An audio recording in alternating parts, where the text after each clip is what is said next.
বিষ্ণু বললেন, তুমি ভিক্ষা করো, তোমার ঘরে কিছু নাই? সাহাবী বললেন, লা ইয়া রাসূলুল্লাহ, কিছু নাই। বিষ্ণু নবী সাল্লাল্লাহু আলাইহি ওয়াসাল্লাম আবার প্রশ্ন করলেন, কিছুই নাই?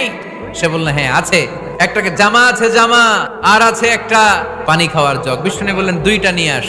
সাহাবী রাদিয়াল্লাহু তাআলা আনহু জামার জগ নিয়ে এসে বিষ্ণু নবী সাল্লাল্লাহু আলাইহি ওয়াসাল্লামের হাতে দিলেন। বিষ্ণু নবী জামার জগটা ধরে বললেন, কে আছো আমার সাহাবীদের মধ্যে এই দুইটা জিনিস কিনতে চাও? এক সাহাবী দাঁড়িয়ে বললেন, ইয়া রাসূলুল্লাহ, এই দুইটা জিনিস আমি 1 দিরহাম দিয়ে কিনে নিতে চাই। এর চেয়ে বেশি দাম দিয়ে কেনার মতো কেউ আছো নাকি?